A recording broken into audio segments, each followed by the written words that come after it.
हम लोगों ने पिछले वीडियो में ऑलरेडी इंटरफेस के बारे में बहुत कुछ जान लिया था। हम लोग इस वीडियो के अंदर इंटरफेस को और भी डिटेल में पढ़ेंगे और बिलीव मी ये बहुत ही ज़्यादा इंपॉर्टेंट टॉपिक होने वाला है। नाउ अंडरस्टैंड, अगर मान लो कि एक सेल को प्रिपरेशन और उसका एक्चुअल सेल डिवीजन दोनों को मिला के टोटल में 24 घंटे अगर लगते हैं तो उसमें से 23 घंटे तो वो बस प्रिपरेशन करता है और बस 1 घंटे लगते हैं वो सेल डिवीजन करके ख़त्म कर देता है। कुछ इसी प्रकार है कि 1 साल से तुम माध्यमिक का प्रिपरेशन करते हो और 1 हफ्ते में माध्यमिक एग्जाम खत्म। उसी तरीके से यहाँ भी सेल ज़्यादा समय प्रिपरेशन में बिताता है, 98% टाइम प्रिपरेशन में बिताता है, ऐसा कुछ समझ लो, और कुछ ही समय जो है वो एक्चुअल सेल डिवीजन परफॉर्म करने में बिताता है। तो यहाँ पे अगर ये एक सेल साइकिल का मैं एक पाई चार्ट जैसा बनाऊँ तो इसमें बहुत कम जगह सेल डिवीजन में लगता है, जबकि ये पूरा का पूरा हिस्सा प्रिपरेशन में लगता है। यानी इन शॉर्ट ये पूरा हिस्सा इंटरफेस को सिग्निफाई करता है। नाउ अंडरस्टैंड, इंटरफेस को अगेन हम लोग 3 सब फेजेस में तोड़ते हैं। वेरी इंपॉर्टेंट, इंटरफेस को हम लोग 3 और छोटे छोटे टुकड़ों में तोड़ देते हैं। First is G1 S G2। क्या ऑर्डर मैटर करता है? बिल्कुल मैटर करता है। Order matters over here. Now understand, कुछ इस तरीके से G1 S G2। तो G1 का या G का मतलब क्या होता है? G का मतलब होता है या तो गैप या तो ग्रोथ। कई सारे बुक में लिखा होता है गैप। क्यों? देखो, क्योंकि यहाँ देखो सेल डिवीजन। अच्छा, बाय द वे मुझे एक इस तरीके का एरो बनाना चाहिए, क्योंकि यहाँ से स्टार्टिंग पॉइंट है, ऐसा इमेजिन करो, ये स्टार्टिंग पॉइंट है और फिर घूम के हम ऐसे आ रहे हैं, ठीक है। E स्टैंड्स फॉर गैप या growth phase and S stand for synthetic phase. याद है तुम लोगों को मैंने कल बताया था कि DNA जो है ये अपने आप को रेप्लिकेट करता है। अगर एक क्रोमैटिड वाला एक क्रोमोसोम पड़ा है तो ये 2 क्रोमैटिड वाला एक क्रोमोसोम बन जाता है, रेप्लिकेशन होता है। तो बेसिकली वो इसी S फेज में होता है। नाउ अंडरस्टैंड दिस, पूरे के पूरे इंटरफेज में सेल कैसा दिखता है, और सेल से भी ज़्यादा इंपॉर्टेंट उसके अंदर का DNA कैसा दिखता है। तो पूरे के पूरे इंटरफेज में, मतलब यहाँ से लेके पूरा का पूरा G2 फेज के एंड तक, तुम्हारा जो सेल के अंदर न्यूक्लियस है उसमें तुमको क्रोमोसोम्स दिखाई नहीं देगा। ये तो बहुत बाद में दिखता है इस शेप का, तो तुमको ऐसा उलझा हुआ ही दिखाई देगा। यानी कि दीदी हमें क्रोमैटिन रेटिकुलम दिखाई देंगे, यानी कि दीदी हमें क्रोमैटिन नेटवर्क दिखाई देगा इस पूरे के पूरे इंटरफेस के दौरान। तो बहुत बच्चे इमेजिन करते हैं कि इंटरफेस में जो है ऐसा टाइप का हमें क्रोमोसोम दिखेगा। नहीं, ये सेल डिवीजन के प्रोसेस में बहुत बाद में ऐसा शेप लेगा ये, अदरवाइज नॉर्मली इंटरफेस में ऐसा उलझा हुआ सा पड़ा रहेगा। अब देखते हैं कि आखिर G1 या गैप 1 फेज में क्या होगा। गैप 1, ग्रोथ 1 फेज, जो भी बोलना चाहो। तो यानी कि कौन कौन सी इवेंट्स G1 फेज में हमें दिखाई देगा। देखो, मैंने तुम लोगों को पिछले ही वीडियो में समझाया था कि एक मदर सेल को डिवाइड होने से पहले अपना साइज ग्रो करना पड़ता है, ताकि बार बार डिवीजन से उसका साइज छोटा ना होते जाए। तो इसीलिए इस फेज में सेल ग्रो करता है, ठीक है, ग्रो कर रहा है। दूसरी बात और क्या करना चाहिए? देखो, हमें ना प्रोटीन चाहिए। अब समझो ज़रा प्रोटीन हमें क्यों चाहिए। देखो, हर प्रोसेस को करने के लिए हमें एनर्जी चाहिए होता है, हाँ या ना। तो सेल डिवीजन जो कि बहुत ज़्यादा एनर्जी कंज्यूमिंग प्रोसेस है, तो भाई इसको भी करने के लिए एनर्जी चाहिए, और एनर्जी के लिए हमें चाहिए एंजाइम, और एंजाइम बनता है प्रोटीन से। तो इन शॉर्ट तुमको प्रोटीन चाहिए। तो G1 फेज में एक सेल को बहुत सारे प्रोटीन बनाने पड़ेंगे, है ना, क्योंकि प्रोटीन से एंजाइम बनेगा और एंजाइम से एनर्जी प्रोड्यूस होगा। तो G1 फेज के अंदर बहुत सारे प्रोटीन बनाने पड़ेंगे। अब तुम लोग बोलोगे दीदी प्रोटीन कैसे बनता है? तो प्रोटीन जिससे बनता है हम उसको बोलते हैं RNA, नॉट DNA, RNA। दीदी RNA कैसे बनता है? RNA बनता है DNA से। हालांकि तुम लोग RNA का अभी तक फुल फॉर्म नहीं जानते, तुम लोग डिटेल में नहीं जानते, क्योंकि मैंने ही नहीं बताया अभी तक। तो मैं आगे वाले टॉपिक्स में कवर करूंगी वो बात, लेकिन अभी के लिए समझो कि जैसे DNA होता है कुछ कुछ वैसा ही RNA होता है। जस्ट इमेजिन करो, बहुत सारे डिफरेंसेस एग्जिस्ट करते हैं, बट अभी इमेजिनेशन के लिए ऐसा समझो कि जैसे DNA होता है वैसे ही कुछ कुछ RNA होता है, इसलिए कुछ सिमिलर सा साउंड भी कर रहा है।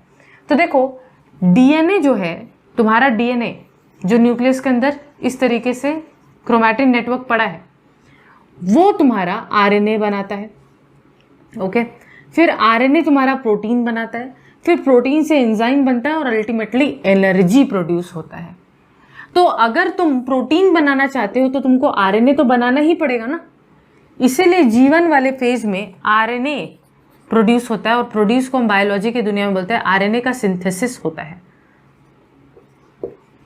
और याद रखना, जब डीएनए से आरएनए बनता है, जब डीएनए से आरएनए बनता है, जब डीएनए से आरएनए बनता है, मैं बार बार रिपीट कर रही हूँ प्लीज, इस प्रोसेस को बोलते हैं ट्रांसक्रिप्शन। ट्रांसक्रिप्शन, जब डीएनए से आरएनए बनेगा तो इस प्रोसेस को बोलेंगे ट्रांसक्रिप्शन। तो क्या मैं बोल सकती हूँ कि जीवन फेज में आरएनए बनता है, या फिर कोई और जो बायोलॉजी का दीवाना है वो बोलेगा कि इस फेज के अंदर ट्रांसक्रिप्शन का प्रोसेस होता है। क्लियर है? ठीक है। अब आरएनए क्यों बनाया था तुमने? प्रोटीन बनाने के लिए। तो अल्टीमेटली प्रोटीन भी बनेगा, प्रोटीन सिंथेसिस होगा। और जब आरएनए से प्रोटीन बनता है तो इस प्रोसेस को हम लोग बोलते हैं ट्रांसलेशन। ट्रांसलेशन, प्लीज याद रखेंगे ये, प्लीज, ट्रांसलेशन। तो अगर तुमसे कोई पूछे कि जीवन फेज में क्या क्या होता है, सेल क्या कैसे किस तरीके से अपने आप को प्रिपेयर करता है ना, इंटरफेज तो पूरा का पूरा प्रिपरेशन वाला फेज है। तो जीवन में आखिर सेल अपने आप को कैसे प्रिपेयर कर रहा है? सेल अपना साइज बड़ा कर रहा है, सेल आरएनए बना रहा है जिसको हम ट्रांसक्रिप्शन बोलते हैं, और फिर आरएनए बन गया तो फिर आरएनए से प्रोटीन बनेगा जिस प्रोसेस को ट्रांसलेशन बोलते हैं। हो गया। अब एस फेज में आते हैं जो कि एक बहुत ही ज्यादा इंपॉर्टेंट फेज है। एस या सिंथेटिक फेज क्या होता है जरा समझना। पहली बात तो यहाँ पे सेल ग्रो करके रेडी हो गया, अब एस फेज में एंटर कर रहा है। होता क्या है कि एस फेज में सबसे बड़ा जो काम होता है, सबसे इंपॉर्टेंट काम जो होता है वो होता है डीएनए का रेप्लिकेशन। डीएनए का रेप्लिकेशन यानी कि दीदी, जैसे मान लो कि ये इस तरीके से क्रोमैटिन पड़ा है। मैंने बताया था तुम लोगों को कि इंटरफेज में ऐसा नहीं दिख रहा है, इतना अच्छा से, इतना क्यूट नहीं दिख रहा है, अभी बिल्कुल धागे के फॉर्मेट में पड़ा है। तो इमेजिन करो ये क्रोमैटिन है, इस क्रोमैटिन का एक और रेप्लिकेटेड कॉपी यहां बन जाएगा। तो तुम लोग यहाँ पे जब ये और ज्यादा चिपकेगा तो ऐसा कुछ शेप बाद मिलेगा सेल डिवीजन के प्रोसेस में, ऐसा, लेकिन ये बाद में होगा। इस दौरान तो कुछ ऐसा दिख रहा है, पहले ऐसा था, इमेजिन करो, इसी के ऊपर इसी का कॉपी ऐसा बन गया है। जब बाद में हम सेल डिवीजन में जाएंगे तो ये और सिकुड़ सिकुड़ कर ऐसा शेप लेगा, तब का तब देखेंगे। तो यहाँ पे क्या हो रहा है? डीएनए का रेप्लिकेशन हो रहा है। अब तुम लोग बताओ कि एक न्यूक्लियस के अंदर ऑलरेडी 2 मीटर लंबा डीएनए पड़ा था, अब उसका रेप्लिकेशन होगा तो बहुत सारे डीएनए के लंबे लंबे थ्रेड्स और आ जाएंगे।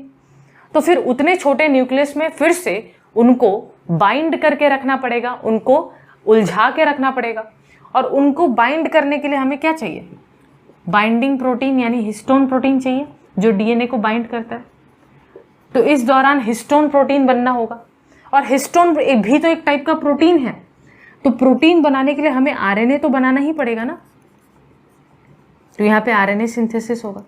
तो यानी कि ट्रांसक्रिप्शन और ट्रांसलेशन का प्रोसेस यहाँ पे भी चलता है एस फेज में, लेकिन एस फेज में जो सिग्निफिकेंट काम होता है वो ये है कि डीएनए का रेप्लिकेशन हो रहा है। लेकिन अंडरस्टैंड, डीएनए का रेप्लिकेशन हो गया है, डीएनए का कंटेंट डबल हो गया है, डीएनए का मात्रा डबल हो गया है, लेकिन कल को यही डीएनए क्रोमोसोम्स बनाएंगे। लेकिन अंडरस्टैंड करना, क्रोमोसोम्स डबल नहीं हुए हैं। ऐसा नहीं कि इस सेल के पास अब 92 क्रोमोसोम्स आ चुके हैं, 46 + 46, नहीं, मैंने तुम लोगों को पहले ही बताया था कि डीएनए का कंटेंट डबल हो गया है। डीएनए इस तरीके से आ गया है, यानी कि एक क्रोमैटिन रेटिकुलम के ऊपर दूसरा वाला भी ऊपर एक रेप्लिकेट होकर चिपक गया है, लेकिन डीएनए का मात्रा बड़ा है, क्रोमोसोम का नंबर चेंज नहीं हुआ है। क्रोमोसोम का नंबर चेंज नहीं हो सकता, ठीक है। तुम लोग को मैंने पिछले वीडियो में इसलिए गहराई से बताया था कि ये एक क्रोमोसोम है और ये भी एक ही क्रोमोसोम है। उसी प्रकार ये एक डीएनए है और ये भी एक ही डीएनए है, क्योंकि ये सेम जगह पे कनेक्टेड है, ये मैंने बताया था। तो इसीलिए यहाँ पर डीएनए का मात्रा डबल हो गया, लेकिन काउंट करोगे तो अभी भी काउंटिंग वाइज 46 ही आएगा। हालांकि हम इंटरफेस के दौरान इतना उलझा हुआ है कि हम काउंट नहीं कर पाएंगे।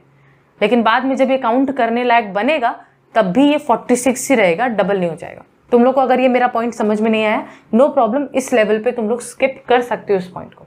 अब इसी एस फेज यानी सिंथेटिक फेज का एक और इवेंट है जो बहुत ही ज़्यादा इंपॉर्टेंट है। देखो यहाँ पे क्या हुआ कि पहली बात तो यहाँ पे अगर इस तरीके से क्रोमैटिन था तो इसका एक रेप्लिकेटेड कॉपी बन गया, रेप्लिकेशन हुआ। ये तो न्यूक्लियस के अंदर कुछ एक चेंज हुआ एस फेज के अंदर। एस फेज के अंदर एक और चीज़ होता है जो कि बहुत ज़्यादा इंपॉर्टेंट है। हमारा जो साइटोप्लाज्म है ना सेल का, वहाँ पे कुछ इस टाइप के ऑर्गेनल्स प्रेजेंट होते हैं। इसको बोलते हैं सेंट्रियोल, इसको बोलते हैं सेंट्रियोल। देखो ये सेंट्रो वाला शब्द बार बार आएगा, सेंट्रोमेयर, सेंट्रियोल जैसे आ गया, तो ये है सेंट्रियोल। ऐसा ही एक और सेंट्रियोल 90 डिग्री पे जस्ट ऐसे इसके साथ जुड़ा होता है। You can imagine like this, ऐसे एक सेंट्रियोल और एक और सेंट्रियोल ऐसे। जब ऐसे दो सेंट्रियोल्स होते हैं तो हम इसको बोलते हैं सेंट्रोजोम, सेंट्रोजोम, ठीक है। तो हमारे सेल के पास ऐसे दो सेंट्रियोल्स होते हैं, सेंट्रोजोम, ठीक है। तो these are two centrioles, one centrosome, that you have understood. Now understand, S phase के अंदर ये सेंट्रोजोम का भी एक जेरोक्स कॉपी बनता है। एस फेज के अंदर ये सेंट्रोजोम का भी जेरोक्स कॉपी बनता है। तो ये काफ़ी बार लोग नहीं समझते, लेकिन मैं तुमको बता रही हूँ, एस फेज के अंदर यानी सिंथेटिक फेज के अंदर डीएनए का रेप्लिकेशन तो हो ही रहा है, लेकिन एक और बात इंपॉर्टेंट है कि सेंट्रोजोम जिसके अंदर दो दो सेंट्रियोल्स होते हैं उसका भी रेप्लिकेशन यहाँ पे होता है। ये बात समझ में आ गया। अब G2 फेज में चलते। G2 फेज में क्या होता है, देखो G2 फेज में जब सेल आ गया है तो इसका डीएनए रेप्लिकेशन हो गया है, सेंट्रोजोम भी डबल हो चुका है, सब कुछ हो चुका है। अब G2 फेज के बाद जस्ट सेल डिवीजन का महासंग्राम बाकी है। तो जैसे एग्जाम से पहले तुम भी बहुत ज़्यादा तगड़े लेवल से तैयारी करते हो, तो G2 फेज में भी अब सेल बहुत तगड़े लेवल से तैयारी करेगा सेल डिवीजन के प्रोसेस के लिए। तो यहाँ पे अगेन सेल अपना साइज को ग्रो करता रहेगा, सेल का साइज ग्रो कंटिन्यूएशन रहेगा। एनर्जी चाहिए तो उसके लिए आरएनए बनेगा, और फिर आरएनए अगर बनी रहा है तो प्रोटीन भी बनेगा ही, यानी ट्रांसक्रिप्शन ट्रांसलेशन तो होगा ही होगा। ट्रांसक्रिप्शन ट्रांसलेशन हर फेज में हो ही रहा है, क्योंकि हर फेज में हमें प्रोटीन बनाना है, क्योंकि एनर्जी तो चाहिए। अच्छा, ये था G2 फेज। इसमें से सबसे ज़्यादा इंपॉर्टेंट S फेज है तुम्हारे लिए। अगर एग्जाम में क्वेश्चन आता है कि G1, S और G2 इनमें से सबसे लंबा समय कौन सा फेज में लग जाता है, तो G1 फेज में सबसे ज़्यादा समय लगता है, फिर S में, फिर G2 में। तो the order for time period is like this, G1 में ज़्यादा समय, S में थोड़ा कम, G2 में और थोड़ा कम, इस तरीके से। नाउ अंडरस्टैंड दिस, एक बहुत ही इंपॉर्टेंट पॉइंट। बहुत सारे जो बायोलॉजिस्ट हैं हमारे, वो कहते हैं कि इंटरफेज प्रिपरेटरी फेज है, प्रिपरेटरी फेज है, यानी कि इस फेज में सेल प्रिपेयर करता है। क्या तुम इस बात से सहमत हो? बिल्कुल हो दीदी, अभी तक तो आपने भी यही बताया, तो बिल्कुल इंटरफेज एक प्रिपरेटरी फेज है, क्योंकि इस फेज में सेल डिवीजन के लिए प्रिपेयर करता है। ये तो सही है, लेकिन कुछ लोग कहते हैं कि इंटरफेज एक रेस्टिंग फेज है। इस फेज में सेल आराम करता है। कैसा लगेगा अगर लोग तुमसे कहें कि माध्यमिक से पहले तुमने जस्ट आराम ही आराम किया? बहुत बुरा लगेगा उन लोगों को जिन्होंने काफ़ी मेहनत किया था। उसी तरीके से सेल इंटरफेज में मेहनत बहुत कर रहा है, तुम ही देख पा रहे हो भाई, बहुत काम है इसको। तो सेल आराम से चैन की नींद नहीं ले रहा है, सेल बहुत ज़्यादा मेहनत कर रहा है। लेकिन फिर भी कुछ लोग कहते हैं कि इंटरफेज एक रेस्टिंग फेज है। ये कहना गलत होगा। इंटरफेज प्रिपरेटरी फेज तो है, लेकिन ये रेस्टिंग फेज नहीं है। इस दौरान सेल रेस्ट नहीं कर रहा। तो दीदी कुछ लोग जो ऐसा कह रहे हैं वो बेवकूफ़ है क्या? उन्होंने ऐसा कैसे कह दिया? तो उन्होंने किस नज़रिए से कहा, ये सुनो। उन्होंने कहा कि हम जानते हैं कि इंटरफेज में मेहनत सेल करता है, लेकिन सेल डिवीजन के दौरान सेल जितना मेहनत करता है उतना तो नहीं कर रहा। यानी कि मान लो माध्यमिक के लास्ट 1-2 महीने पहले तुम जितना मेहनत करते हो उतने मेहनत तुमने लास्ट 1 ईयर तक नहीं किया था। 1 ईयर तक मेहनत कर रहे थे, लेकिन 1-2 महीने, जो लास्ट के 1-2 महीने थे, उसमें जितना एफर्ट डाला उतना तो वो 1 साल के अंदर भी मेहनत नहीं किया तुमने। उसी तरीके से सेल इंटरफेज में मेहनत कर रहा है, रेस्ट नहीं कर रहा, लेकिन जब उसका मेहनत तुम सेल डिवीजन के प्रोसेस में देखोगे तो सेल डिवीजन में बहुत ज़्यादा सेल मेहनत करेगा। तो उसके कंपैरिजन में ऐसा लगता है जैसे इंटरफेज में वो रेस्ट ही कर रहा हो, हालांकि रेस्ट वहां नहीं कर रहा था। ठीक है, तो जो लोग रेस्टिंग फेज कहते हैं वो इस नजरिए से कहते हैं कि भाई सेल डिवीजन के मुकाबले तो कम ही काम करता है cell during the interphase. You understood that? ठीक है, ये बहुत इंपॉर्टेंट क्वेश्चन है, ये आ सकता है। ओके, अब हम लोग बात करते हैं G0 या क्विसेंट फेज की। प्लीज ये दोनों ही नाम इंपॉर्टेंट है, ध्यान से समझना इस चीज को। जीवन के बाद अगर कोई सेल एस फेज में एंटर कर जाता है, मतलब जीवन फेज कंप्लीट हो गया, अब जैसे ही एस फेज में किसी सेल ने कदम रख दिया उसके बाद वो पीछे नहीं जा सकता। एस फेज में कदम रखने के बाद तुम्हारा डीएनए रेप्लिकेशन शुरू हो जाएगा और उसके बाद तुमको फिर आगे बढ़ के सेल डिवीजन करना ही करना पड़ेगा।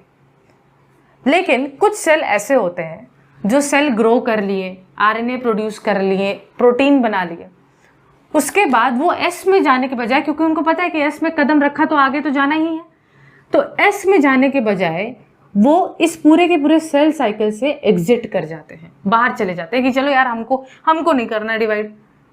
और वो जब एग्जिट कर जाते हैं लिटरली वो स्टैचू पोजीशन में आ जाते हैं। इमेजिन करो जीवन में कोई सेल बड़ा हुआ साइज में, आरएनए प्रोड्यूस किया, फिर उसके बाद प्रोटीन प्रोड्यूस किया, अब एस में जाने के बजाय वो एक ऐसे फेज में पहुंच गया जहां पे वो स्टैचू हो गया। मतलब सेल का साइज जो बढ़ाया था वही बढ़ा हुआ रह गया। मतलब कि अंदर ही अंदर काम जो चल रहे, फंक्शंस जो सेल करता है वो कर रहा है, लेकिन इस फेज में जहां पे अब वो पहुंच गया है, सेल साइकिल को छोड़ के बाहर चला गया है, इस फेज में ना तो सेल ग्रो कर रहा है और ना ही सेल डिवाइड कर रहा है। यानी हुआ ये कि जीवन फेज और एस फेज दोनों के बीच में काफी बार जीवन फेज को कंप्लीट करने के बाद ही कुछ सेल साइकिल को एग्जिट कर जाते हैं और एग्जिट करने के बाद वो G0 या क्विसेंट फेज में पहुंच जाते हैं। इस फेज में ये सेल लिटरली स्टैचू के पोजीशन में पहुंच जाता है, ना तो ये ग्रो करता है सेल, ना ही ये डिवाइड करता है। ये क्वेश्चन बहुत बार पूछा जा सकता है, स्कूल लेवल में तो काफ़ी बार पूछा जाता है कि G0 या क्विसेंट फेज क्या होता है। तो भाई ये एक ऐसा फेज है जिसमें सेल ना तो ग्रो कर रहा है ना ही डिवाइड कर रहा है। ये फेज याद रखना, G0 जो फेज है ये जीवन के बाद आता है। काफ़ी लोगों को लगता है ना कि यार G0 यहाँ 0 है तो ये ऑफकोर्स जीवन के पहले आता होगा। ना ना ना ना, यहाँ पे मैथ्स लेकर मत आओ। G0 यानी कि एक ऐसा फेज जहाँ पे कुछ नहीं हो रहा, ये जीवन के बाद आता है। ठीक है, जीवन के बाद आता है, प्लीज इसको याद रखना। और इसका एक और नाम याद रखना, क्विसेंट। क्विसेंट का मतलब होता है स्टैचू। ठीक है, ना ग्रो करना ना डिवाइड करना। बहुत इंपॉर्टेंट क्वेश्चन है। ओके, आई होप कि क्लियर हुआ।